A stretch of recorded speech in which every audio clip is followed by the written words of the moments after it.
Hey folks, David Stewart here. Hope you guys are having a great day. I certainly am, especially now that my air conditioner is running. It's nice and cool in my house, but a couple of weeks ago that wasn't the case, and the culprit was this guy right here, the Google Nest. I think Nest was originally a separate company, got bought by Google, but this wasn't turning on the air conditioner, and that was a big problem. So I would like to give my anecdote and talk a little bit about the problem with smart devices, especially something like the Google Nest. The Google Nest is probably the worst smart device I've ever used in my entire life, and it's probably the worst idea for a smart device that I can think of, and I think the anecdote will say why, as well as some points I'll make afterwards. But anyway, I didn't buy this. This came with my house, and this is one of the problems with a smart device like this. I bought the house. I'm moving across the country with my cats and towing my car. Meanwhile, my wife and kids flew here to East Texas. We were moving from California, and get a call from my wife. It's 90 degrees in the house, and the thermostat doesn't work. There's some kind of crazy little touchscreen doodad. It's not really a touchscreen. You navigate by turning this dial and clicking it, but there's some kind of thing on the weird thermostat on the wall that I don't recognize, and it won't turn on the air conditioner. I'm like, okay. It's because it's disconnected from the internet. There's no internet at the house because I haven't been there to physically plug in the modem and do all that kind of stuff. So there's no internet at the house, which means that the thermostat's not working. And even if there was internet, it probably wouldn't work because the previous owner has disconnected her account or whatever from the thermostat that she installed. So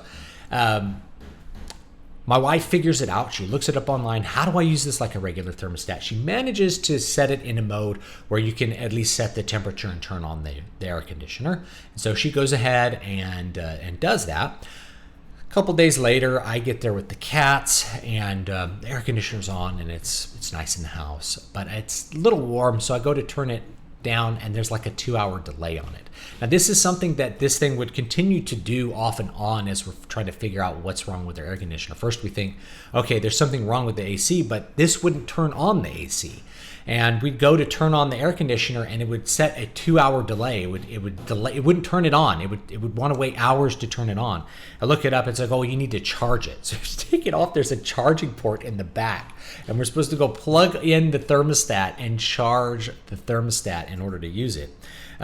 Eventually, I'm not at the house. My wife is there to take care of the cats. We left the cats at the house while we were having the house painted. And she calls me. She's like, it's 95 degrees in the house at night. And the thermostat is just showing a G logo. So all it would do is show a G logo. She went through a whole bunch of crap to figure out how to reset this. And it turns out if you reset it 10 times, if you reboot it 10 times, then maybe it'll work. And it happened to work and turn on the air conditioner, and she left. But it was happening on and off. This wouldn't turn on the AC, having delays. Eventually, it just shows a G logo, and that's all it will ever show. It will never show anything besides that. I still haven't gotten it to reset or do anything else. You can plug it into your computer with that little port on the back, but all that it does is you can't even look at the files. There's files on it. You can't even look at those because it resets like every 5 seconds. So it's impossible to actually use it. It's a brick. So while this is a brick, you can't turn on the AC by normal means. And if you think for a normal user, they're not going to know how to jumper all the wires together in order to make their AC manually turn on. That's what I had to do. But of course, we weren't staying at the house. We were having it painted. So having a thermostat that would turn on and off the air conditioner like everybody else, every other house that we've ever been in that has an HVAC system, instead of being able to rely on that, I have to turn on the AC for a certain amount of time and then physically turn it off by touching wires together. If you don't know how to do that, you're not alone. Your average user is not going to know how to pop everything off the wall and jumper all the wires together when their smart device inevitably fails, as they all do. So that was a big problem. It turns out there were other things going wrong with the AC too, but the fact that we couldn't turn on the AC at all really came down to this. Once we were able to turn on the AC, once I replaced this with a Honeywell programmable thermostat, then we were able to figure out that there were some other things going on with the air conditioner besides this. But this just showing a G logo and not being able to turn on the AC, that was an extremely frustrating moment. And it took hours of research and tech support and stuff. And if you imagine how bad tech support is for a regular regular tech company, imagine how bad it's going to be when your house is 90 degrees or your house is 0 degrees and your heat won't turn on because Google Nest decided that you didn't want your heat on for whatever. This is a learning thermostat. And the main part of that anecdote is that when these things inevitably fail, and they fail early, it's going to be a huge issue to try to fix what's wrong with it, rather than something like the Honeywell programmable thermostat, which everyone has in their house, which will perform its functions flawlessly for decade after decade. It'll work for 40 years. So you have 40 years of like flawless working for a regular thermostat. Or you can get this and it'll work for 2 years and maybe turn into a brick, and you're going to pay hundreds of dollars for something like this. Whenever you increase complexity of a device, you're going to increase the opportunity for failure. And failure is not a big deal if it's something that has a low impact. Now, of course, your phone has gotten much more complex than old phones are, but it's also gained a lot of functions, whereas this really just has the functions of a programmable thermostat with some extra steps, like connecting to the internet and things like that. So whenever you increase complexity, you're going to increase opportunity for failure, which is why simple, purpose-made devices will function for a long time. My Honeywell will never need a firmware update from the internet. It will never need to connect to the internet to work. It will never need a service that Google can turn off at any time when they feel like it. It's never going to need access to a deprecated online service in order to function, in order to have all of its functions. Whereas this would. And so inevitably, the service will be turned off. People are learning this about games. Your online game servers get turned off after a few years. And then what do you do with the game? There are games for like PlayStation 3 that are literally unplayable. You can buy the disc, you can put it in, you can install it, but you can never play it because the servers are offline.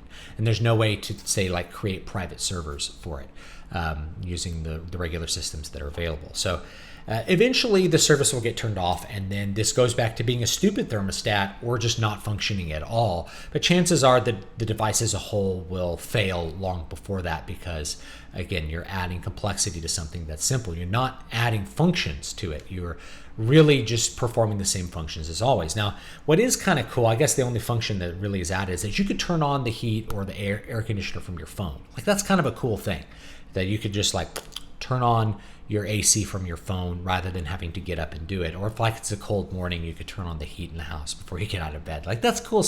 That's kind of cool. But I think there are thermostats that just have remotes that will do that and don't require the internet for all that extra functionality. The other thing about the internet is it's a really good example of the problems with the fragility of the internet. The internet as an entire organism is really robust. It's really difficult to take down the entire internet. However, each person's ability to utilize the internet effectively is quite fragile. The power has to be on. Your ISP has to have the internet turned on. It has to be of a sufficient speed for you to utilize the service. Your device has to be working and able to connect to the server. And it has to go through all of those different little pieces of net code in order to function. The services have to be turned on the server side. All those things have to be functioning flawlessly in order for you to utilize the internet effectively. That's kind of the problem with cryptocurrency as people imagine. Let's say we're just going to put the whole trading in aside and what people imagined they were going to do with it 10 years ago, which is use it as a currency, like just flash it between your phones. Because it requires a lot of additional stuff, during emergencies, you may not be able to use cryptocurrency. It's one of the strikes against it. Whereas like a physical currency like silver, you can just use that. Silver doesn't require anything besides itself in order to operate as currency. Someone can recognize it as silver, they know it's valuable, boom, you can use silver or you can use gold. But gold is really too valuable to use as a currency for most things. Anyway, I did a whole video on that. What about the claims of this? Why does this cost a couple $100 extra? Well, presumably it keeps track of your every move and then can adjust how much it turns on your AC. So its big selling point is that it's going to somehow save you money by having you spend less money on energy, right? Now, for a $200 or $300 device, that's actually kind of a tough sell. Will it turn your air conditioner off enough for you to get $160 worth of savings compared to a $40 Honeywell programmable thermostat? Well, it might take a while. Eventually you'll get it, but it might take a couple years. And if it turns into a brick before you recover that savings, then it's a net loss. And if you are someone like me that's home all the time, I work from my home, I homeschool my kids, we're at home all the time. Having the AC turn on and off randomly or at different times, that's not what we want. We pretty much want a constant, comfortable temperature all the time. So the function of this is not even useful for us. But if you're a person that left the house a lot of times, there's a lot of problems that could happen. It's like, oh, your house is too hot when you get home, so it has to learn when you get home. Maybe you get home at different times, and you get home rather than having the AC turn on at 5 and you get home a little early at 4, it's like 80 degrees inside, 90 degrees inside your house. It's too hot, and you have to turn on the AC and be uncomfortable for a while. Whereas if you had a programmable one that would always turn on at 4, you always knew that it was going to turn on at 4, you could very much predict it. Or there's motion sensors that they hook up to these. You can get at Home Depot, right? And so maybe your pets don't trip one of those, so it thinks nobody's at home, and it lets the temperature go up to 95, and your dog is like almost dying from the heat inside the house because the Google Nest thought that there was nothing living inside the house that needed the AC. All of these are cases where you really wouldn't want the learning aspects of this to be functional at all. You don't want them. And for a person that's maybe living by themselves in a big house that costs a lot to heat and cool, maybe you could get enough savings over a year or two to justify the expense of this. But then you're also going to have the headaches that go along with it, the failures. Your internet's off, all of a sudden you can't turn on your AC, or it's not functioning properly, or there's a 2-hour delay. Really, there's no reason to replace a simple purpose-built device that turns on your air conditioner or not with something like this. And if you know how ACs work, all that thermostat does is it makes a connection between a couple of wires. It jumpers a couple of wires together. Your blower gets turned on wherever it is. Mine, it's an attic. Your compressor gets turned on. Boom, your AC's on. It goes up to a board in the furnace is the way it actually works for most systems. So it's a really simple system, which I mentioned. You could just touch the wires together and it'll turn on your AC because it just makes the little, I think it's like a 15-volt connection. Just makes a little connection in your furnace. That's all the thermostat does, is it just jumpers wires together. That's the entire extent of the function of a thermostat. And it's really simple. It's a very simple device. And you're going to replace it with like a little mini smartphone that will inevitably have software issues, firmware updates that won't work, turning into bricks with the G logo, battery gets low, you have to take it out and unplug. All of these little things are things no one should have to deal with when all they want is a couple of wires to be connected to turn on their AC for a certain amount of time. That's really the beauty of a thermostat. And old school thermostats just have a little spring with a bead of mercury, and as it gets hotter, that spring opens up the circuit closes the circuit to turn it on, and then when it gets cooler and the spring contracts, it turns the AC off. It's really a simple and beautiful and wonderful purpose-built device that will operate, an indefinite amount of time without ever failing or messing up, and we're going to replace it with something like this. So that's that. It's the Internet of shit. And you can imagine all the problems that could also happen. I'm just talking about the technical issues of like, the internet didn't work today because it was down because of a thunderstorm, and now the heat won't work, right? These are things that inevitably will happen with something like this.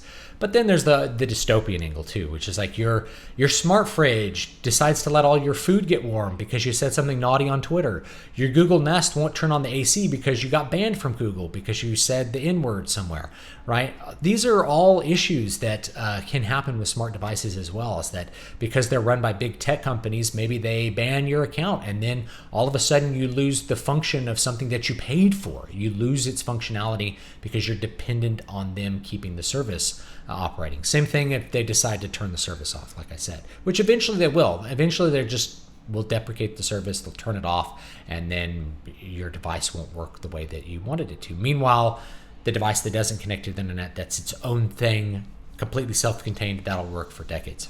So yeah, Google Nest, it's probably the worst smart device I've ever used in my entire life, and probably the worst application for a smart device. You don't want a smart light bulb that won't turn on when the internet doesn't work. That would be really annoying. Imagine dying in 120 degree heat in Phoenix because the Google Nest didn't like something you said on Twitter the other day. Think about that for a few minutes. So thanks so much. Leave me your thoughts down below about the Internet of Things, aka the Internet of Shit. And I will see you guys next time. I do have some more books coming out, but Newest book is Moonsong Book 3, Shadow and Smoke. You can check that out on Amazon. I'll have links down below. And of course, the collection Pulp Rock, which I would love to see a few more reviews for. So thanks so much, and I'll see you guys next time.